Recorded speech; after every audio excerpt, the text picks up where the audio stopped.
Eh bien bonjour à tous et bienvenue dans cette nouvelle vidéo. Alors aujourd'hui on se trouve à Pico, voilà, j'y suis pour quelques jours pour le travail et forcément j'ai décidé de commencer tout de suite par aller sous l'eau pour aller explorer finalement des lieux qui sont différents de Terceira. Donc là on est dans un premier spot ici qui a un ancien port. Je ne sais pas du tout encore ce qu'on va croiser, mais je vous détaillerai tout ça au fur et à mesure. Ça va être sympa de voir des choses différentes.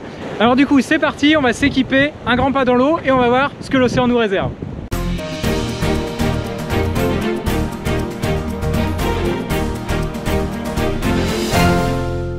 Aujourd'hui, je vais vous parler d'un groupe d'êtres vivants totalement indispensable pour les écosystèmes aussi bien aquatiques que terrestres.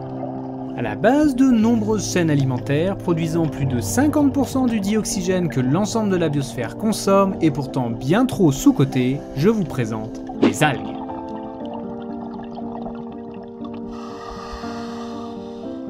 Les algues, ce sont des organismes généralement aquatiques qui sont capables de photosynthèse oxygénée. Dit plus simplement, elles sont capables de synthétiser de la matière organique via une cascade de réactions chimiques impliquant l'énergie lumineuse, l'eau et le dioxyde de carbone.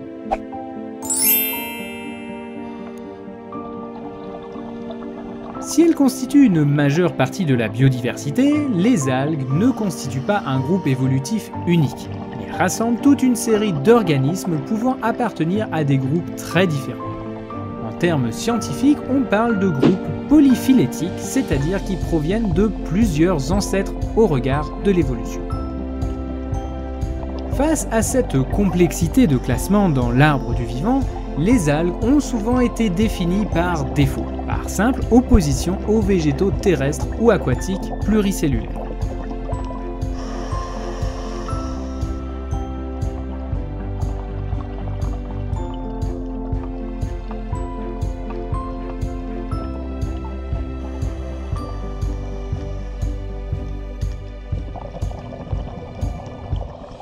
De nombreuses estimations ont fait varier le nombre d'espèces d'algues de 30 000 à plus d'1 million.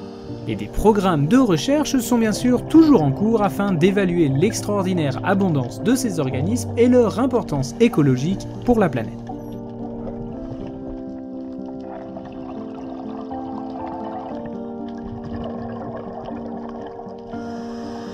Les algues peuvent par ailleurs constituer des groupes écologiques pertinents comme les macroalgues, celles que nous pouvons voir à l'œil nu, mais également le phytoplancton, le périphyton, le phytobenthos et bien d'autres encore. Comme je vous l'ai dit précédemment, les algues sont d'une importance capitale pour la planète, et ce principalement parce qu'elles nous permettent de respirer. Les véritables poumons de la planète, ce ne sont pas les forêts, mais les océans. Je vous rappelle par ailleurs que l'on appelle la Terre la planète bleue et non pas la planète verte. Les océans recouvrent un peu plus de 70% de la surface de la Terre.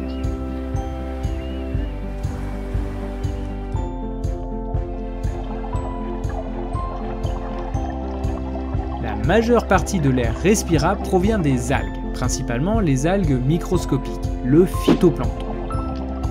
Je ne vais pas m'attarder dessus car je n'ai pas le matériel pour le filmer, c'est très petit. Mais si le sujet vous intéresse, il y a peut-être moyen que j'en dédie une vidéo à part entière en contactant des spécialistes de la question. Pour l'instant, tout ce que je veux que vous reteniez, c'est que le monde vivant respire grâce aux océans. Alors tâchons d'en prendre soin si l'on ne veut pas finir asphyxié.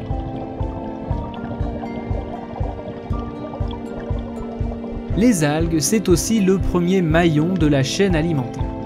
Comme les végétaux terrestres, ce sont des producteurs primaires autotrophes pour la plupart, qui sont en mesure de capter l'énergie solaire et de la transformer en matière organique. Cela limite leur distribution dans les océans car elles vont être limitées à une zone restreinte, dite zone photique, c'est-à-dire la zone de surface des océans où la lumière pénètre dans les eaux. Bon, pas si restreinte que ça en fait, car en haute mer, cette zone peut descendre jusqu'à 200 mètres de profondeur.